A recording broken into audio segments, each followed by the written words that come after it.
गैर मुस्लिम दोस्त हैं वो मस्जिद नहीं आते और उनको आना भी नहीं चाहिए, वो कुरान नहीं पढ़ते और उनको जरूरत भी नहीं है, लेकिन वो इस्लाम को जानते हैं, इस्लाम को जानना चाहते हैं, तो वो इस्लाम की फोटो देखते हैं। इस्लाम की फोटो कौन है?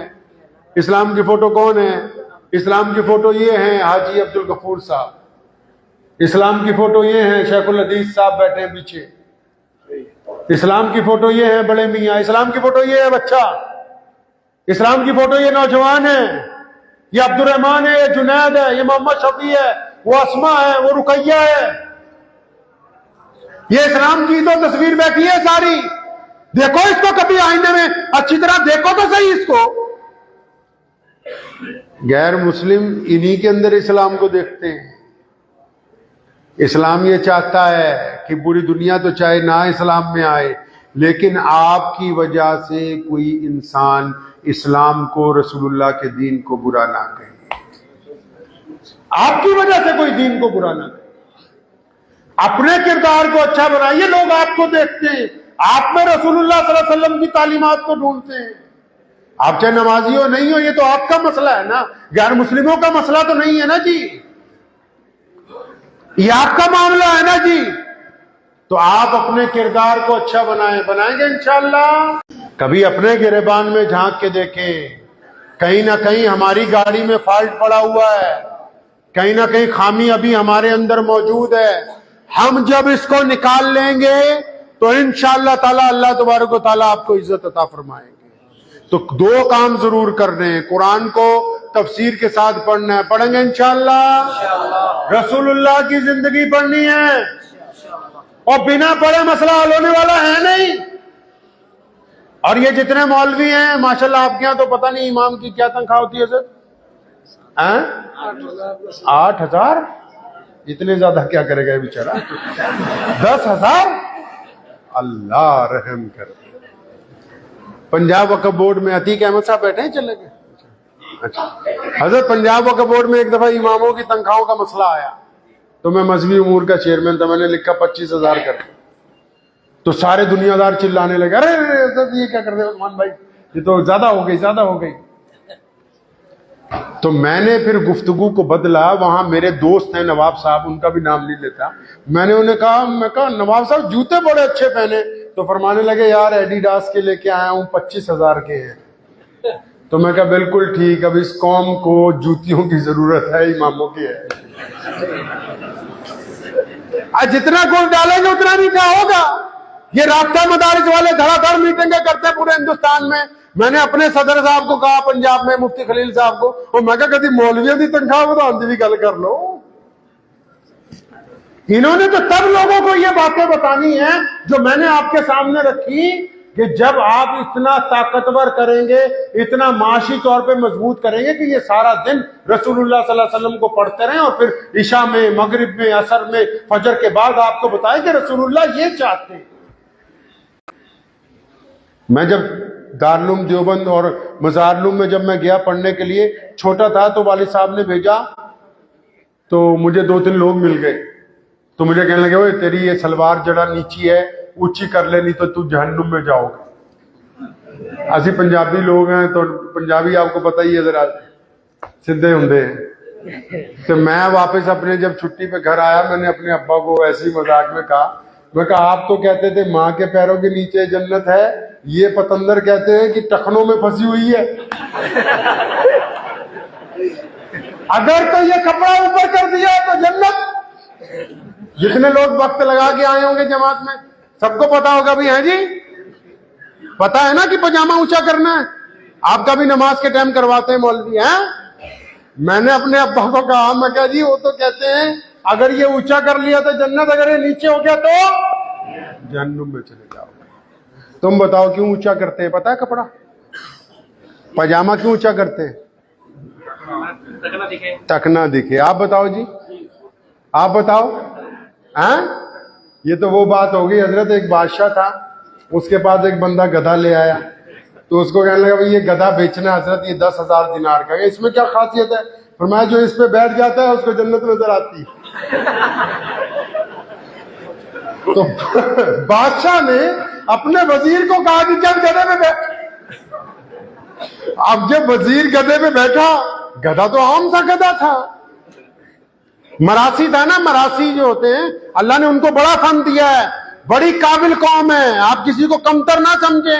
अहमद बिन हंबल को दुर्रे मारता रहा बादशाह, कहता रहा कहो कि कुरान मखलूक है, फरमाया नहीं अल्लाह की किताब है। जब मसला हल ही नहीं हो रहा था, एक दिन एक मरासी बादशाह के दरबार में आया, रोता हुआ चीखता हुआ कि बादशाह आज तो मर गए, लुट गए। और फरमाया हुआ क्या है? कहने लगा जो कुरान शरीफ का इंतकाल हो गया। कहना तेरा दिमाग खराब है, वो तो किताब है, उसका कैसे इंतकाल हो सकता है? और मैं यही समझा रहे मौलवी तुझे 2 महीने। तो कहने का मतलब यह है कि कोई कमतर नहीं होता। तो वो गधे में जब वजीर बैठा था तो वजीर बदमाश, तो बादशाह ने पूछा भाई जन्नत नजर आ रही है? तो कहने लगा जी हजूर बिल्कुल, जन्नत के कई दरवाजे नजर आ रहे हैं, अंदर हूरें भी। अब वजीर ने सोचा कि अगर मैंने ये कहा कि जन्नत नजर नहीं आ रही तो ये बादशाह कहेगा यार ये वजीर गुनहगार है, इसको जन्नत नजर नहीं आ रही। तो वजीर जब नीचे उतरा तो उसने कहा कि 10,000 दिनार इनको दे दो। वजीर भी बड़ा बदमाश था, वो कहने लगा बादशाह को हुजूर आप भी बैठ के देख लें। अब जब बादशाह बैठा तो नजर तो कुछ आ नहीं रहा था। बादशाह ने जोर से कहा सुभान अल्लाह, 7 दरवाजे नजर आ रहे हैं जन्नत के। ऐसे ही इन बेचारों को, सारे मुसलमानों को टुकने नजर आ रहे हैं। पजामा ऊंचा क्यों करना है जी? टुकना नजर आना चाहिए। रसूलुल्लाह सल्लल्लाहु अलैहि वसल्लम ने जिस दिन ये बात कही कि अपने ही पायजामे टखनों से ऊंचे कर लो, सहाबा ने ऐलान हर एक फर्द तक पहुंचा दिया। अबू बकर आए थे दौड़ते हुए, दरबारे रिसालत में परेशान हो गए, घबरा गए, या रसूलल्लाह मेरा लाचा, मेरी लूंगी। कुछ लोगों का जिस्म ऐसा होता है बार बार पायजामा खिसक जाता है, या रसूलल्लाह मेरा तो कई मर्तबा नीचे खिसक जाता है। आपने फरमाया कि जिसका पायजामा नीचे होगा उसको जन्नत में नहीं जाना होगा, वो जहन्नुम में चला जाएगा। या रसूलल्लाह मेरा तो बाज़ औक़ात बेख्याली में अचानक नीचे हो जाता है। सोने रसूल ने फरमाया पढ़ो इमाम निसाई को, अबू दाऊद को। फरमाया अबू बकर आपके लिए थोड़ी कहा है, मतलब मसला तो यही है, रखना तो ऊपर ही है टुकना से पायजामा। या रसूलल्लाह क्यों कहा? अब सुनो क्यों कहा, हदीस का मफहूम बयान करता हूं। फरमाया अबू बकर ये इसलिए कहा है कि जो लोग अकड़ के चलते हैं, जिनकी गर्दन में सरिया है, जो अपना पैजामा नीचे करके चलते हैं, जिनकी चाल में गुरूर है, जो माँ बाप के सलाम का जवाब नहीं देते, जो बीवी से बदतमीजियां करते हैं, जो अपने पड़ोसी के ऊपर अपना रोब दिखाते हैं, जो गरीब मजलूम के सलाम का जवाब नहीं देते। फरमाया ये इसलिए ऊंचा करवाया ताकि उनको शर्म महसूस हो कि हम तो ऐसे हैं कि हमारा कपड़ा भी टखनों से ऊंचा है, और गर्दन झुक जाए, आदमी पैदा हो जाए। तो सुनो मसला असल ये है कि अब एक बंदे का टखनों से ऊंचा पजामा हो, टखनों से ऊंचा हो पजामा, और वो अपने माँ बाप का नाफरमान हो, अपने पड़ोसी से लड़ता हो, अपनी बीवी के साथ लड़ता हो, अपने बच्चों के ऊपर जुल्म करता हो, हलाल हराम की तमीज ना करता हो, तो अब मियाँ साहब इसको टखनों की बजाय घुटनों पे भी कर लोगे तो इस्लाम को तुमसे कोई लेना देना नहीं। इस्लाम ने तमाम बातें उसकी मुकम्मल बजाय तस्मिया के साथ बयान की है। अल्लाह ने कहा कुरान में कि जाहिलों से बहस ना करो। तो आप जाहिल किसको कहते हैं? आप तो जाहिल उसको कहते हैं जो पढ़ा लिखा नहीं है, जिसको बोलना नहीं आता, जिसके कपड़े अच्छे नहीं है, जिसका रंग ढंग अच्छा नहीं है। लेकिन जब आप अल्लाह से पूछेंगे कि अल्लाह आपने किस जाहिल की बात की, तो अल्लाह फरमाते हैं कि सुनो ये जाहिल नहीं जिसको तुम जाहिल समझते हो, ये जाहिल है जिसने कपड़े अच्छे पहने, जिसके पास इल्म अच्छा है, जो बोलता ठीक ठाक है, लेकिन पंचायत में अपनी हराम बात मनवाने के लिए अड़ जाता है। फरमाया ये जाहिल है, इसके साथ बहस नहीं करना। इस्लाम कहां था, हम कहां लेके आ गए? सोचेंगे इसके बारे में नहीं इंशाअल्लाह। हम लोग कहां थे? पूरी दुनिया में इस्लाम बर्क रफ्तारी के साथ आगे बढ़ रहा है, हम लोग क्यों पीछे हैं? क्योंकि हमने दीन को छोड़ दिया, सिर्फ फतवों को पकड़ा। जरूरियात को मसले समझ लिया, फरोई मसाइल अपनी जगह जायज हैं, होने चाहिए, गुफ्तगू होनी चाहिए, लेकिन नफरत फैलाने के लिए नहीं, एक दूसरे के खिलाफ बातें करने के लिए नहीं। मेरे वालिद साहब शेर इस्लाम मौलाना हबीबुर रहमान लुधियानवी रहमतुल्लाह अलैह ने एक दिन अचानक मुझसे पूछा कि इधर आ, तो मुझे ये बता, ये जब नमाज में किसी का मोबाइल बजता है तो तू क्या सोचता है भाई? अच्छा आप सब भी बताओ, आपकी मस्जिद में जमात हो रही हो, किसी का मोबाइल बज जाए तो फिर क्या होता है? जिसका तो मोबाइल बजता है ना, उसकी सर से लेके पैर तक सारी घंटियां ही बज जाती है। ऐसा ही है कि नहीं? वो सोचता है आज आ गया इनके अड़िके, आज फंस गया बच्चा, सबकी नमाज खराब कर दी। और बाकी लोग क्या सोचते हैं? इमाम साहब का तो मुझे पता नहीं, सारे इमामों का मुतवल्ली, प्रधान, सेक्रेटरी, सुक्रेटरी कहते बस आज सलाम फेरने दे लोहारों के बच्चों को, आज बताता जुलाई को मैं, आज मैं बताऊंगा इसको कम्बो को कि तेरा रोज ही मोबाइल बजता है। ऐसा ही है।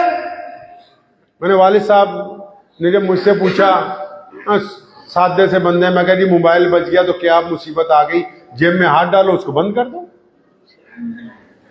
तो मैंने उनसे पूछा कि अब्बा जी आप क्या सोचते हैं? तो हजरत फरमाने लगे कि मैं जब मेरे साथ किसी बंदे के नमाज में मोबाइल बजता है ना, क्योंकि जो मोहल्ले की मस्जिदें सब एक दूसरे को जानते हैं, तो फरमाया जब किसी के जेब में मोबाइल बजता है तो मैं दिली दिल में ये अल्लाह से दुआ करता हूँ कि या अल्लाह ये जो मेरे भाई की मोबाइल की घंटी बजी ये खैर वाली हो, परेशानी वाली ना हो। मुसलमानों, जो मोबाइल की घंटी बजने पे अपने भाई की बेइज्जती का इरादा सजदे में जाने से पहले कर लें, इनके सजदे कबूल होने वाले हैं। रसूलुल्लाह की सुन्नत है ना तस्बीह पढ़ना, रसूलुल्लाह की सुन्नत है ना दाढ़ी रखना, रसूलुल्लाह की सुन्नत है मिसवाक करना, रसूलुल्लाह की सुन्नत है पजामा टखनों से ऊंचा रखना। लेकिन मुसलमानों, रसूलुल्लाह की पहली सुन्नत, रसूलुल्लाह की सबसे बड़ी सुन्नत, रसूलुल्लाह की सबसे महबूब तरीन सुन्नत वो क्या है? पॉजिटिव सोचना, अच्छा सोचना, दूसरे के बारे में अच्छा गुमान करना, ये रसूलुल्लाह की सबसे बड़ी सुन्नत। और इस सुन्नत को छोड़ दिया, इस सुन्नत को छोड़ दिया जिसने दीन हम तक पहुंचाया। रसूलुल्लाह की सुन्नत गरीब की बात सुनना, रसूलुल्लाह की सुन्नत भूखे को खाना खिलाना, रसूलुल्लाह की सुन्नत गरीब के तन पर कपड़े डालना, रसूलुल्लाह की सुन्नत मुसाफिर की मदद करना, रसूलुल्लाह की सुन्नत दुश्मन जो है, जो जालिम है, उसके मुकाबले में मजलूम के साथ खड़े होना। हमने वो सारी सुन्नतें छोड़ दी जिसकी वजह से हम तक दीन पहुंचा, बस वो 2-4 सुन्नतें अपना ली जिसकी वजह से हम ये अपने आप को कह दें कि दिल के बहलाने को गालिब ये ख्याल अच्छा है कि हम मुसलमान हैं। पॉजिटिव सोचेंगे इंशाअल्लाह, पॉजिटिव सोचना है। ये हाजी अब्दुल गफूर साहब की मैंने अभी थोड़ी सी किताब पढ़ी, अल्लाह ताला जज़ाए खैर दे मौलाना हिफ्जुर रहमान साहब को। आपके हुजूर तो मैं तब आ गया कि हमारे भाई हैं मौलाना मुफ्ती आरिफ साहब जैसलमेरी, लुधियाना में रहते हैं, वो खींच खाच के ले आए आपके पास। और ये मौलाना हिदायतुल्लाह साहब बैठे हैं और मौलाना अब्दुल करीम साहब हमारे मजलिस अरार के सदर हैं।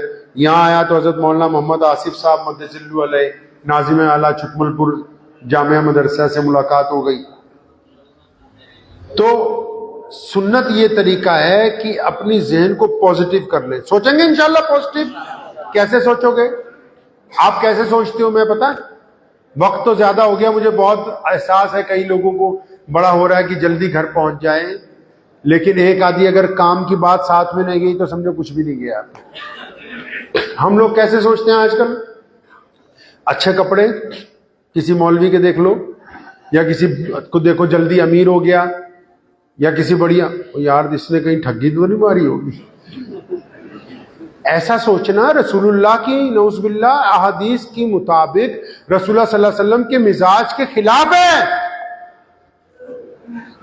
रसूलुल्लाह सल्लल्लाहु अलैहि वसल्लम चाहते हैं आप अच्छा सोचें। साहबा ने अर्ज किया या रसूलुल्लाह फलां बंदे में हमें पक्का शक है कि इसका दिल अंदर से बेईमान है। नाराज हुए, फरमाया दिल फाड़ के देखा है? दिल फाड़ा है इसका? तुम कैसे कह सकते हो? हमें क्या मुसीबत पड़ी है जी? बदगुमानी हर बंदे में। कौम मजहब से है, मजहब जो नहीं कुछ भी नहीं, रब्ते बाहम जो नहीं महफिले अंजुम भी नहीं। कौम मजहब से है, मजहब जो नहीं कुछ भी नहीं, रब्ते बाहम जो नहीं महफिले अंजुम भी नहीं। अरे उमर रज़ियल्लाहु अन्हु ने फरमाया इज्तिमाइयत से जमात है, वो फरमाया जमात होगी तो इमामत होगी, और अगर इज्तिमाइयत नहीं होगी तो जमात नहीं होगी, जमात नहीं होगी तो इमामत नहीं होगी। थोड़ा दिल को बड़ा करो। आपको पता क्या जरूरत है आजकल? आपको सबसे बड़ी जरूरत यह है कि आप पहले अपनों के अपने बने। मैं छोटा सा था 5 साल का, मेरे दादा ने बार बार पास में बिठा लेना, कहना पढ़ बेटा, अपने मन में डूब कर पा जा सुरागे जिंदगी, तू मेरा नहीं बनता तो ना बन, अपना तो बन। अब हम छोटे से थे, शेर में कोई तुकबंदी तो हुई नहीं, 10 साल याद कराते रहे। हम सोचते यार ये कैसा शेर ये हमें याद करा रहे हैं कि अपने मन में डूब कर पा जा सुरागे जिंदगी, तू मेरा नहीं बनता तो ना बन, अपना तो बन। अल्लाह के बंदे अपने गिरेबान में तो जरा एक दफा झांक के देख लो। कहते हो कि मैं दुनिया हमसे बड़ी नाराज है, अल्लाह के बंदे तुम जरा ये भी तो देख लो कि तुमसे कौन कौन नाराज है। आपको बड़े काम के लिए अल्लाह ने दुनिया में भेजा है, पता है ना आपको? आपको अल्लाह ने बड़े काम के लिए भेजा है। वो काम कौन सा था? रसूलुल्लाह ने फरमाया जब इस्लाम का पहला दिन आया, जब फरमाया कि एक खुदा की इबादत करो, जब बताया कि मैं अल्लाह का रसूल हूं, तो सहाबा ने पूछा, अबू बकर ने, बिलाल ने, अम्मी खदीजतुल कुबरा में, या रसूलल्लाह आपके हाथ पर कलमा पढ़ लिया, करना क्या है? तो नमाज फर्ज नहीं हुई, रोजे फर्ज नहीं हुए, अभी तस्बीहात का टाइम नहीं आया। रसूलुल्लाह ने बड़ी खूबसूरत बात की, फरमाया जिसने कलमा ला इलाहा इल्लल्लाह मुहम्मद रसूलुल्लाह पढ़ लिया, उस पे लाजिम है कि वो पूरी दुनिया के इंसानों को बराबरी का दर्जा दे, पूरी दुनिया के इंसानों। अगर कोई हमारे मजहब का नहीं है, अगर कोई किसी हिंदू भाई का जूठा पानी नहीं पी सकता, अभी ये जगता तालीम नीचे उतरी नहीं इस्लाम की। रसूलुल्लाह ने फरमाया मैं इज्जतें बांटने आया हूं। कोई किसी सिख की कटोरी में अगर खाने से पहले सोचता है मैं कैसे खाऊं, अभी तालीम नीचे नहीं उतरी। किसी दलित से गले मिलते हुए सोचता है मैं अपने भाई से कैसे मिलूं, अभी तालीम नीचे नहीं उतरी। रसूलुल्लाह ने दुनिया की दुखती रग पर हाथ रखा है। दुखती रग समझते हैं कौन सी? सारी दुनिया ने कहा कि रोटी कपड़े और मकान की जरूरत है, मेरे नबी पे कुर्बान जाऊं, फरमाया रोटी कपड़े मकान की जरूरत नहीं है, दुनिया को इनको जरूरत है इज्जत नफ्स की, इनकी सेल्फ रिस्पेक्ट की जरूरत है, इनकी डिग्निटी की जरूरत है, आत्म सम्मान की जरूरत है। फरमाया जो दर्जा अबू बकर को होगा वही बिलाल को मिलेगा, जो उमर को होगा वही गुलाम उसामा को मिलेगा। फरमाया हम दुनिया में इज्जतें बांटने आए, मोहब्बतें बांटने आए। तो वक्त भी हो गया है, बातें बहुत सारी हो गई, और घर से अपने तबलीग शुरू करनी है, कर देंगे इंशाअल्लाह, घर से करेंगे दिन इंशाअल्लाह। ये नौजवान बैठा सामने, तुम कहो कि बार बार मुझे पूछते उस्मान भाई। अच्छा ये बता यार, घर से अगर शुरू करें तो घर में किससे शुरू करें? अम्मा से, बीवी से, बच्चों से? किससे शुरू करें? बच्चों से, बीवी से? ये मौलाना साहब खुद भी पिटेंगे, मुझे भी पिटवाएंगे, तो शायद वो भी ना सुन रही हो लाइव। बीवी के बारे में 2 मिनट है तो उसे था। एक बंदा यमन से चला, उसकी बीवी उसे डांटती बहुत थी, बहुत डांटती। तो हजरत उमर खलीफा थे, तो उसने कहा कि मैं जाके अपने खलीफा से शिकायत लाऊं। मस्जिद नबी में क्या तो थे नहीं, किसी को काम करवाना हो ना पीछे ही आ जाता है। ये कहा कहाँ उमर? फरमाया घर पे। दोपहर का वक्त था, खाना खाने आया था, तो इसने दरवाजा खटकाया, अस्सलाम वालेकुम अमीरुल मोमिनीन। अभी जवाब ही नहीं दिया तो अंदर से हज़रत उमर रज़ियल्लाहु अन्हु की ज़ौजा की आवाज आई कि ला पतंदर पीछे ही आ गए, तुझे काम कोई नहीं है सिवाय इनकी रखवाली के, सारा दिन तू मस्जिद में। जब उसने उन्हें जली कटी सुनानी शुरू की ना, हज़रत उमर रज़ियल्लाहु अन्हु हंसते रहे। तो फरमाया भली मानस इसकी भी सुन लूंगा। अच्छा सुन ले। जब दरवाजा खोला ना, उसको पूछा हाँ भाई क्या बात है? तो वापस चलने लगा, कहता बस रहने दे, मेरे वाली तेरे वाली से कुछ ठीक है भाई, तुमसे ठीक है। वो इतनी, मैं तो समझा था वही ज्यादा है। उमर रज़ियल्लाहु अन्हु ने उसको इधर बुलाया, मैं इधर आ। नहीं मेरी ठीक है, मेरा गुजारा हो जाएगा, पर इतनी मेरे साथ नहीं होती भाई जो तेरे साथ हो रही, तो मैं तो वैसे ही आ गया। उमर रज़ियल्लाहु अन्हु ने फरमाया, उसको अपने पास बुलाया, दोनों कंधों से पकड़ा, फरमाया बेटा जब हम इनकी सुनते हैं दुनिया हमारी सुनती है। और फरमाया ये हमारी गैर मौजूदगी में हमारे बिस्तर की हिफाजत करती, हमारी औलाद को पालती, माँ बाप की खिदमत करती। जब हम इनकी सुनते हैं अल्लाह हमारी सुनता है। और बीवी वो होती है कि जब दुनिया बनाई, हमारे अब्बा हज़रत आदम अलैहिस्सलाम आए, उदास रहते थे, तो अम्मा हव्वा को जब पैदा किया तो ये माँ बाप नहीं पहले आए, ये दो भाई बहन पहले नहीं आए। अल्लाह ने इंसानों में जो सबसे पहली रिश्तेदारी पसंद की वो मियाँ और बीवी की रिश्तेदारी। तो मेरे भाई बीवी से तबलीग नहीं शुरू कर, समझ गए? नहीं, बच्चों से भी नहीं करनी, माँ बाप से भी नहीं करनी, अपने आप से शुरू करनी। आप अच्छे बन जाएंगे तो इंशाल्लाह किसी की तलाश खत्म हो जाएगी। बनेंगे अच्छे इंशाल्लाह। अपने किरदार के साथ ईमानदारी से कमाना है, ईमानदारी से खाना है, गरीब का साथ देना है, जालिम के सामने डट के खड़े होना है और रसूलुल्लाह सल्लल्लाहु अलैहि वसल्लम की तालीमात पर अमल करना है। किसी के दिल को ठेस नहीं पहुंचानी। रसूलुल्लाह ने फरमाया जिसने माफी का मादा नहीं है, जो दूसरे को माफ नहीं कर सकता, वो कुल खैर से महरूम हो गया है।